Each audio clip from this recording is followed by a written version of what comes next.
Victoria Island, Lagos. The front line in a war against the sea.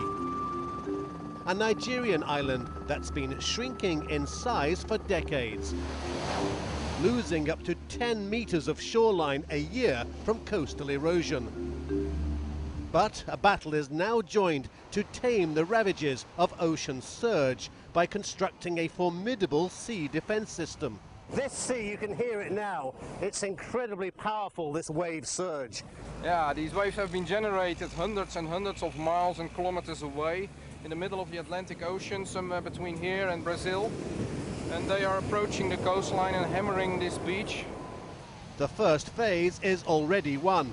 Well, the division came out of a scary story of disaster. A potential flooding disaster that threatened Lagos, which former Governor Tinubu and his successor Babatunde Fashola tackled head-on with the construction of a new sea wall, completed a year ago. They inspect the new fortification along the famed Bar Beach of Lagos. It contains the powerful ocean surge, protects the city from flooding. We will win this war against the sea. Engineering has provided the opportunity to do it. Knowledge has provided the opportunity to do it. Offshore, gigantic works are underway to build something special for Lagos that will rise from the depths of the sea on a mountain of reclaimed land lost to erosion over the past 100 years. A new city complying with international standards for building, carbon emissions, and all of those environmental challenges that now face us so starkly as a people. Today, it's an invisible city called Echo Atlantic. It lies under some 10 meters or around 30 feet of water off Victoria Island, the densely overpopulated business district of Lagos, where land prices are sky high and availability of land for development is critically low. So officials are trying to improve living and working conditions in the gigantic but creaking city of Lagos as a whole. 15 million people today, exploding to an expected 25 million by 2015, becoming the world's third largest city.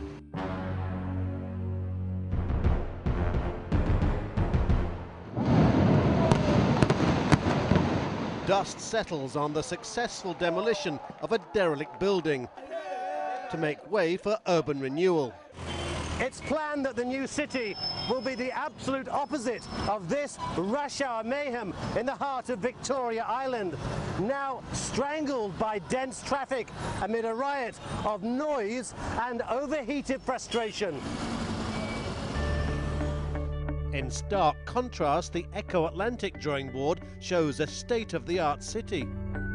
Some 6.5 kilometers or 4 miles long and 1.5 kilometers or a mile wide. Think in scale of the skyscraper district of New York's Manhattan Island or a sizable chunk of Paris, France. State officials launched the project. They are backed by the Nigerian federal government, which warmly embraces the ambitious drive to improve Lagos and boost the economy. It will become, we believe, the financial center of Africa. It will provide abundant employment for local Nigerians and would really propel the status of Lagos. Chinese vessels work round the clock to pump sand into carefully calibrated locations on the seabed. Site engineers examine the first strip of new land that recently broke surface. We will push back this sea by reclaiming sand. For that purpose, we will construct a very strong sea revetment that this land will be secure for coming centuries. 400,000 people should eventually live and work in Echo Atlantic City and its financial center. 200,000 more could commute. Well, it's huge. It's never been attempted, let alone West Africa, but in Africa as a continent. Because of the magnitude of the project, the financing required to get such a project off the ground, multi-billion-dollar financing, privately funded by Nigerian banks and investors. Even during harsh economic times, plots of still submerged land are being sold. This is what reclamation engineers call the rainbow technique of dredging. Freshly harvested sand sucked up from the ocean bed from one position, transported here and air-blown precisely over the target position. Their structural design is put to a series of rigorous tests here in Denmark at one of the world's most advanced proving facilities. Machine-generated waves pound this scale model, simulating a perfect Lagos storm, the worst over a 100-year time span. And a giant three-dimensional mock-up of a section of the sea wall is battered by another man-made Atlantic storm, testing its strength and durability. Computer models plot the environmental impact on the city along the Lagos coastline to avoid damage. This is going to change the face of Lagos, and not just Lagos, this is going to change the face of Africa. For governors Fashola and Tinubu, it's confirmation a shared dream can come true.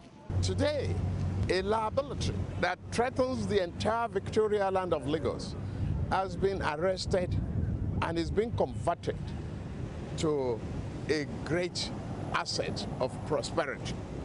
Time and tide wait for no man, but as this daunting challenge is met, Lagos looks forward to the dawn of a new skyline. Brent Sadler, CNN, Lagos, Nigeria.